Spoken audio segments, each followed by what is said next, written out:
Good morning, everybody. Welcome to week 4. Here is your orientation video for this week. This is, let's see, September 16th through September 20th. I have to look at my calendar. This week is all about learning about our population of interest. And as you heard from Denise last week, our population of interest, of focus for our program plan, are first year students living in university housing. We will be able to broaden that a little bit, of course, with our actual program, but in terms of learning about our population, we're really going to focus on first year students who live in the dorms. So we're going to do a couple things in order to learn more about this population, and we're going to call this week all about a needs assessment. A needs assessment is the critical first step in program planning because it's what allows us to learn about our population, learn about what they are currently doing, what they are not doing, their likes, their barriers to participation. So we're going to be doing a couple things to learn about this population this week. A couple terms that we need to be very, very clear on this week. First is the difference between a need and an asset. Okay, so we're going to be investigating both needs and assets for first year students. Needs, for the sake of our project, includes anything that this population does not currently have.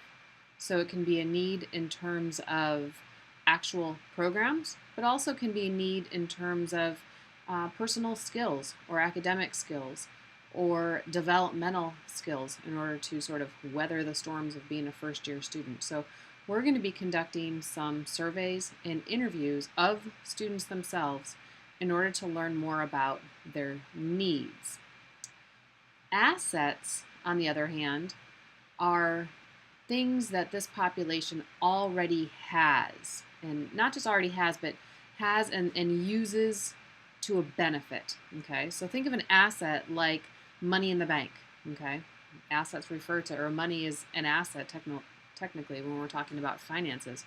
So an asset to our college student population might be, strong social networking skills, might be sense of optimism, could also be, the rec program on campus or their resident life staff. Okay, so we're also going to be learning about what this population already has and has access to so that we can use and integrate those assets in our program planning.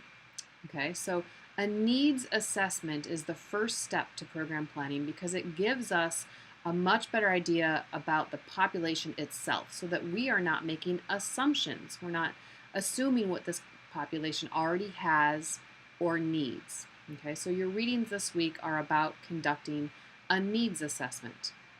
Now we are going to be conducting a needs assessment in 3 ways. We're going to be doing 3 different things to collect our information. On Friday, you'll be conducting interviews with students around Sutter Hall. This is your Friday out and about, and we'll talk about that a little bit later this week. You'll also be creating a short survey on your iPads that you'll be giving to students in and around Sutter Hall.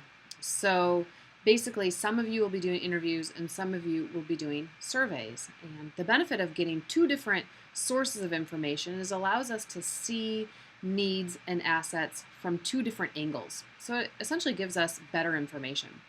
And furthermore, interviews and surveys are 2 really, really highly used sources of data collection that we are going to practice. The third route, or third way that we're going to gather information is by conducting a SWOT analysis. One of your readings is all about SWOT. SWOT stands for strengths, weaknesses, opportunities, and threats. We'll be doing your SWOT analysis Monday in class with your group. Okay, so Monday this week, just to give you an overview, we'll be conducting our SWOT analysis and setting us up for the needs assessment. Wednesday in class, you will be creating the needs assessment as a group, your interview questions and your survey. And then Friday is your first out and about. So you will work with your group to make sure somebody picks up your iPad. We'll talk about the logistics, but you should plan to have at least 2 group members outside of Sutter Dining Hall during designated class time. So from 11 to noon, both collecting surveys and asking students for short interviews. All right.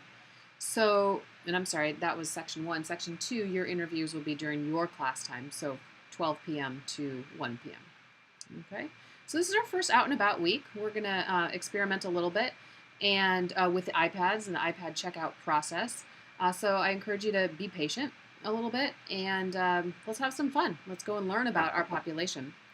The last reminder I want to give you before I sign up is that we are now in week 4 and our deep dives are absolutely open to you at this point. We have 4 folders of content. You can choose any of those topics to start doing a deep dive. Reminder that 1 deep dive does need to be completed before midterm, okay, and that's in approximately 3 weeks. And in addition to turning in a deep dive, you also need to turn in a draft with peer feedback. So be thinking in advance. The deep dive is not something you can do the night before. It will require at least a week before the due date to get to get it done and get peer feedback. I would love to be a resource to you, so the earlier you can get a draft in place, the happier or the easier that I can to look at it and give you some feedback. All right, everybody, lots of information, but this will be a fun week, our first out and about week, and this is our week all about needs assessment. All right, see you soon in class. Bye.